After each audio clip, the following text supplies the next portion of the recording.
আমরা যখন গোপন সংবাদের ভিত্তিতে খবর পেলাম যে মুখোশধারী বহিরাগত কিছু লোকজন পুরা এই দেওটি মুড়িগঞ্জ কেন্দ্রের আশেপাশে গুড় করছে, তা আমি কেন্দ্র সফরে গেলাম। কেন্দ্র ভিজিট করতে গিয়ে অনুমতি সাপেক্ষে প্রিজাইডিং অফিসারের অনুমতি নিয়ে যখন প্রবেশ করতে যাই, তখন দেখি আমার সাথে আরো বহিরাগত কয়েকজন ঢুকছিল। আমি এই পরিস্থিতি দেখে আমি ব্যাক করে আসার মুহূর্তেই আমি দেখলাম যে আমার সাথে যারা ছিলেন তাদেরকে অতর্কিতভাবে এখানের স্থানীয় যে বিএনপি নেতাকর্মীরা আছেন অতর্কিতভাবে তারা হামলা চালিয়ে আমার যে ভাগিনা আছে, আমাদের কর্মী 3 জন কর্মীকে আহত করছেন। আমাদের একজনকে হসপিটালাইজ করা হয়েছে। তো এটা অত্যন্ত দুঃখজনক।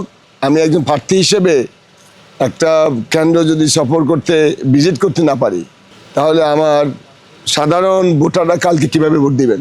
আমি মনে করি নির্বাচন কমিশন এটাকে বিশেষ একটা পর্যবেক্ষণ এবং লেভেল প্লেইং ফিল্ড হিসেবে একটা পরিস্থিতি তৈরি করবে।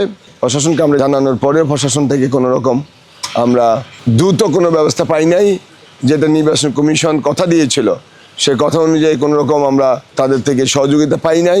আমি আমাদের পুলিশ প্রশাসনের কাছে গিয়েছি, আমি তাদেরকে জানিয়ে এসেছি যে এই পরিস্থিতি আমাদের বিশ্বাস এটাকে নির্বাচন কমিশন এবং স্থানীয় প্রশাসন এটা খুব সিরিয়াসলি দেখবে এবং একটা বিশেষ অবস্থান তারা বিশেষ ভূমিকা পালন করবে বলে আমাদের বিশ্বাস।